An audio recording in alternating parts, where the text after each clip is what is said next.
Well, hello everybody, welcome to my channel. I'm Louise Savage of Louise Savage Muses. If you haven't spent time on my channel before, you're very warmly welcome, and if you have, thank you very much for returning. The year draws to a close. We've got a day or two left of December. I've just been out for a lovely meal with my husband because we've been married for 24 years today. I know. I don't know how he's coped. I really don't. But anyway, and I'm so lucky because all the bookshelves in this room he lovingly built for me, so that's dedication, isn't it? Anyway, I wanted to just share with you my reading experience for December, and it didn't get off to a brilliant start. I'll explain about that in a moment, but it's been another corking reading month. I've really enjoyed it. I think this year has been one of the best years of my reading life, and I'm really looking forward to working out what my top 10 books are for this year. I think that's going to be really, really difficult. So I need to start pondering that over the next day or two. Anyway, that's not what this video is for. So here we go. So the first book I read, the first novel I read this month was A Crooked Tree by Una Mannion, American writer, I think. And I got very mixed feelings about this book because I really enjoyed the opening of it. I thought the premise was really interesting. So it was a young girl called Libby, a teenager, who's narrating the story. And I think the voice of Libby is very fresh and very sort of, because I work with teenagers all the time, quite often when writers try to capture the teenage voice, I'm disappointed and it doesn't seem real, but actually I thought that the teenage voice in this worked quite well. And it starts with a scenario where Libby and her sisters and her mother are all driving home from, mother's picked them up from school, and they're driving home. They've just crossed over this bridge, and the kids are driving the mother around the bend, and in particular the youngest child, Ellen, who I suspect is only about, I don't know, 11, something like that, maybe even younger. She's annoying her mother so much that the mother kicks her out of the car and says, "You walk home," which, you know, might be fine if they were living somewhere suburban, but it's getting towards the end of the day, so it's going to get dark, and it's a very, very long walk home through some woodland if she doesn't follow the road, blah, blah, blah. So naturally, you know, the sisters are really outraged that the mother's treated the younger daughter in this way. And although Libby does make it home, there are certain things that happen on the journey that are not healthy, and that the sisters, particularly Libby, is really protective about. And so it's one of those stories where the teenagers kind of reject the adult world because they feel it's let them down. The father's dead, the mother is not functioning brilliantly in their eyes as a parent, and so they sort of get involved in trying to unpick what's happened to Ellen on that night. So I think in terms of plot, it's quite intriguing. However, and the pace was good. You know, it's sort of one of those books that you know you can whip through quite quickly. But I just found it got a bit cliched. You know, there were lots of kind of rites of passage elements to this book, which I'd sort of read about before, and it wasn't necessarily offering me anything new in that regard. So although I quite enjoyed the read, it's not a book that I'm going to passionately recommend, I'm afraid, to anybody. There you go, A Crooked Tree by Una Mannion. And then things changed because I picked up Antigone by the wonderful Hollie McNish. Now, she is a poet, writer, author, general sort of promoter of feminism, I suppose. She's you know, got a very feminist perspective, particularly in relation to reinstating discussion about female genitalia and that kind of thing. Fantastic sense of humour. You know, she can really make me laugh. And she's very active on Instagram. I really enjoy sort of following her posts on there. So Hollie was commissioned to write this version of Antigone. Now, Antigone, for those of you who don't know, was a play written by Sophocles in the 5th century BC. It's a very, very old, ancient story. And basically, Antigone is a young girl. She is the daughter of Oedipus. So she's the product of an incestuous relationship. She has one sister, and both her brothers have been killed. They've actually killed each other in civil war. They fought a duel to try and put an end to the civil war, and they're both dead. Now, one brother is being given, the brother who died fighting for his city is being given full ceremonial burial rites, but the other brother is left to rot on the battlefield. And Antigone sees the injustice of this. She's very respectful of the gods, and she knows that this is not right in her head. I thought this was utterly brilliant, partly because I really enjoyed Hollie's introduction to her translation. It's really thoughtful, and she sort of explores, she talks about how she didn't feel she wanted to do it to start with. She didn't feel she was knowledgeable enough, wasn't sure she was really interested in the story or the play, the original one. But gradually sort of comes to really appreciate what Sophocles was trying to do. And I love the way she really thinks hard about trying to capture through this play the experience of being in a Greek theatre for the original audience. So she has a compere who comes on at the beginning and tries to sort of get the atmosphere going, because it would have been quite rowdy and quite riotous. She has characters who are audience members and who throw vegetables in, you know, and some people might see that as a little bit intrusive in terms of the narrative, but actually I think it's a stroke of genius, because it's also that contrast to the brittle tragedy that's unfolding on the stage. The other thing I loved is the way that her characterization of Antigone is superb. She's quite sassy. She's not totally likable. So although you are encouraged to empathise with her situation, you don't necessarily particularly like her. I thought that was really clever. Very much in the mould of a lot of women in particular who stand up in society for causes. They aren't always, because they're so driven, they can't necessarily be too likeable and too pliable and too pliant. And I also love the way she explored the character of Creon, who has recently become king of the city of Thebes, where Antigone lives. It's him who's made the edict about not burying her brother, and she really tests his power, and it's his power that's invested in with character and strength. And she kind of, the situation that she generates in the story grinds him down. So he's kind of the shell of what he was at the beginning of the play.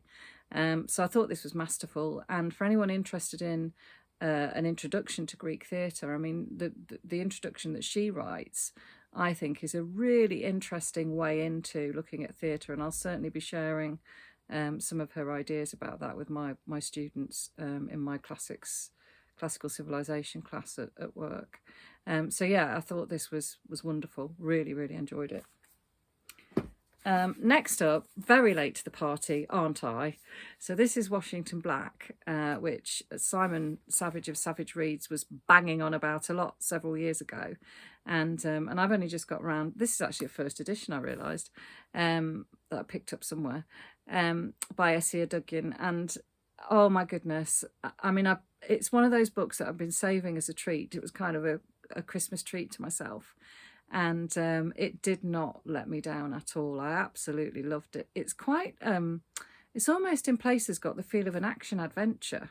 So it's the story of a young slave boy called Washington Black. And he's a slave on the estate of Erasmus Wyld, who's a thoroughly unpleasant slave master and landowner. Doesn't really want to be doing what he's doing. There's a lot in this novel about inheritance and the pressures of inheritance and those sorts of things, which I found really interesting. Not quite interesting, I really enjoyed. But anyway, so Washington is a slave for this vile man, and Erasmus's brother comes over from England. He's referred to as Titch. That's his kind of nickname that the family call him. And Washington refers to him as Mr. Titch. Anyway, Mr. Titch takes Washington on as his personal servant, and teaches him to read, and it becomes apparent that Washington has a real talent for drawing, and that's of real interest to Titch, because Titch is very interested in science, in biology, in botany, in, you know, he's in nature, and as you'll see from the cover of the book, he's invented this flying machine, which Washington and the slaves on the plantation help him to assemble at the top of a hill, and that's all happening during the course of the novel. The other thing I loved about it is the scope of the novel is so wide. We go to, well, obviously Barbados, but we also go to grimy London, because it's set in Victorian times. We go to the Arctic, we end up in Morocco at one point. So you've got all these fantastic settings, and I think Essie captures those beautifully. It's one of those books where you're wrenched out of one part of the story and you're like, oh, I don't like this book anymore, because, you know, you've got really comfortable in that particular space, and it takes you a little while to sort of settle into the new location, and then you're like, oh yeah, I forgive her, this is really good. So I was completely engaged throughout this novel, apart from those moments when we shifted and I was a little bit resentful. But that isn't a criticism. I just, yeah, I really loved it. I loved what it had to say about the nature of freedom as well. And, you know, I think this novel really explores what freedom means, and whether anyone is entirely free, but also the difficulties that slaves would have had when moving from being a slave to being a free person. Yeah, I thought it was an astonishing novel, and I can see why it got so much attention when it came out several years ago. So that was a joy. Next up was Louis de Bernieres, The Troublesome Offspring of Cardinal Guzman. I am a real de Bernieres fan because I love his humour. It's satire. It's what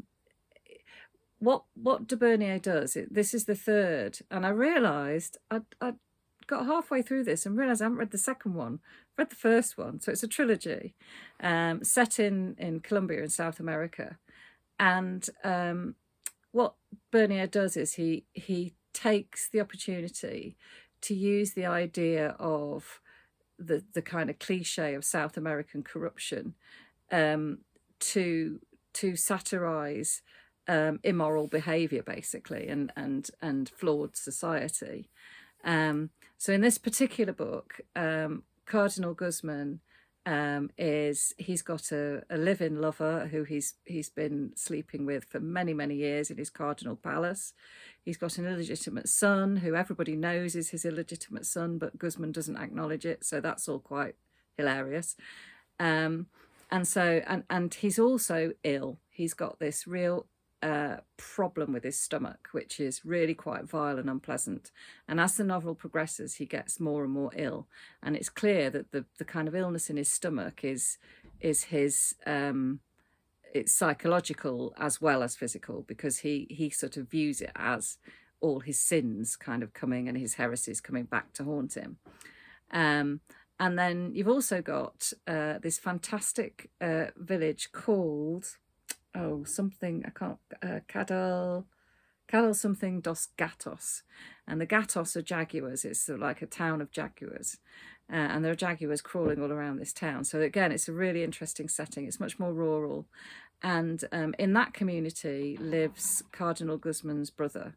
So we get to know that community really well. And it's peopled with, there are a most fantastic cast of whores and musicologists and all sorts of doctors, all sorts of interesting personalities. So you also have the story of the villagers' attempt to move towards a more sort of modern way of life, I suppose. They build this fantastic contraption which allows them to get down into the plains below and cultivate them. I just Louis de Bernieres novels for me are just so full of life.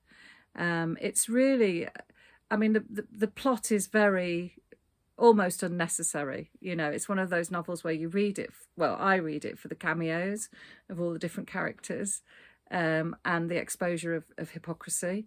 He really sort of pokes fun at the Catholic Church, but it could be any, excuse me, it could be any religion. And I just find it a joy to read. It's the sort of novel that if you are reading and you've got somebody else in the room, you can be quite irritating because you'll be giggling at various stages, if you've got my kind of sense of humour, I suppose. So yeah, that was an absolute blast. Really loved it. And then finally, this I hope won't quite be my last book of the year, because I'm about to start another one, but I finished this morning, and this was a huge revelation to me. I absolutely love this. So it's Evie Wilde, All the Birds Singing, quite a short novel. I haven't read anything by Evie Wilde. I know The Bass Rock has been a huge hit with lots of people, and I think this book was too. She's a very young novelist when she wrote this. I don't think it's her first novel, but possibly a second, I'm not sure. But oh my goodness, she's going to be one to watch. I thought this was so cleverly, beautifully written. The story is the story of a character called Jake, who's actually female, but has physically is often mistaken for a male. And she has some real dark secret in her past. And at the beginning of the novel, so the novel takes place in two different locations. So we're in the present on a sheep farm somewhere in rural Britain, and she is farming those sheep, and there's some creature or some person who is attacking her sheep. So there's that kind of dilemma, and that whole idea of a stranger coming into a new community and how difficult that can be, but also her difficulty in forming any sort of relationships with anyone as that outsider. And she, a man stumbles into her life who is really, really unlike her, but they form a really interesting and mutually beneficial relationship. So that whole storyline is beautifully played out. And then we also know that there is she's Australian. She grew up in Australia, and we know that there's some sort of trauma in her background. So the Australian story is also played out, but in reverse chronology. So by the end of the novel, you finally find out exactly what the issue was, and it certainly wasn't what I expected.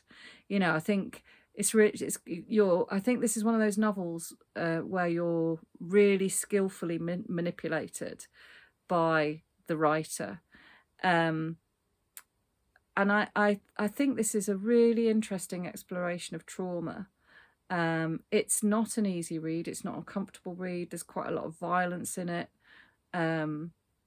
She sells her body, and there are some quite graphic descriptions of that.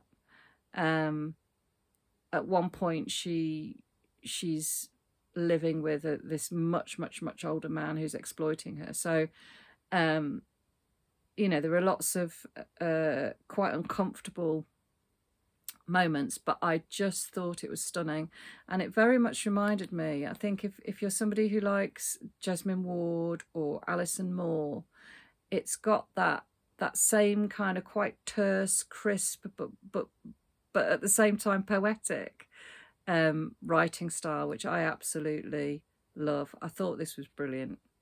So yeah, what a way to almost finish my reading for 2022. I want to say thank you. I've been doing this for over a year now, and thoroughly enjoying myself. So thank you for sticking with me for 2022. And yeah, I need to sit down and work out what my top 10 novels of the year are going to be. And I think I'm going to be having quite a few arguments with myself I think there's going to be voices in my head arguing quite fiercely for various things, and I'm wondering whether this may end up in that top 10, but I don't know yet because I can't remember everything I've read this year. So there we go. Anyway, lovely talking to you. I hope you're all well, healthy, hearty, and if not, I hope that things soon turn in a much more positive direction for you. Take care. Bye.